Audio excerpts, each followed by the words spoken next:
Your decision to write the book, you'd indicated it was kind of prompted by John A. Light, who was a cooperator, testified in your last trial, his book.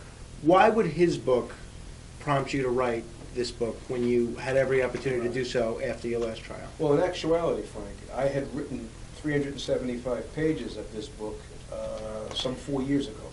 And as I explained to you earlier, I decided to put it on the shelf. I shredded it, put it on the shelf for peace of mind, my family, to keep them happy. There was always that fear factor that the government would come after me again, it would harass me. Don't preen like a peacock, don't be like your father, just pull it back. Working on a movie is one thing, because Hollywood, you know, you can always mix fact and fiction, okay? A book is a little bit more to the vest, okay? It's a little bit more to the vest, and that can become problematic.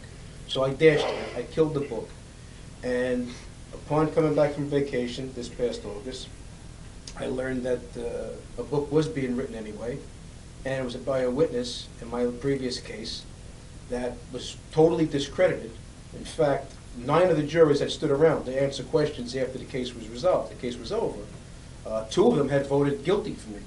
7 had voted not guilty on one of the charges, and 6 had voted not guilty on all of the charges. But 2 definitely voted guilty. All had said he was the most uncredible witness that was there. Okay, none of them liked him. They said he was a liar, lied through his teeth. Now, for me to hear that this guy was writing a book, I said to myself, what's next? I mean, what's next? How much? First of all, how many books have been written thus far? Start with my father. Me, I'm nobody. My father, dozens. Dozens of books. Hundreds. Well, he's mentioned in hundreds of books, but he's certainly, about him as the target, probably dozens of books, okay? And the point is, made for TV shows, he's mentioned in numerous shows and so on and so forth. Now you're getting to a point where it's really personal, that a guy's claiming to know it all, to know my family so well, to now write a book. I said, enough. I told my mother, Ma, enough. I told my wife, enough. Guys, what do you want me to do here? And I don't want to be crude now, but I said, what do you want me to do, put my pants down? What's next?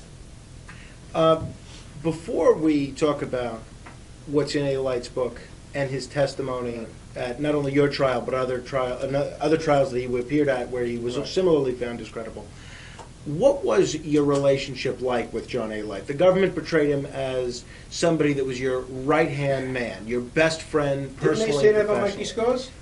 You remember my trial? You were at all my trials, you were there, right? All my trials. Every day. What did they say about Mikey Scars? My right-hand man, right? Exactly, right. How many right hands do I have? I'm running out of right hands here.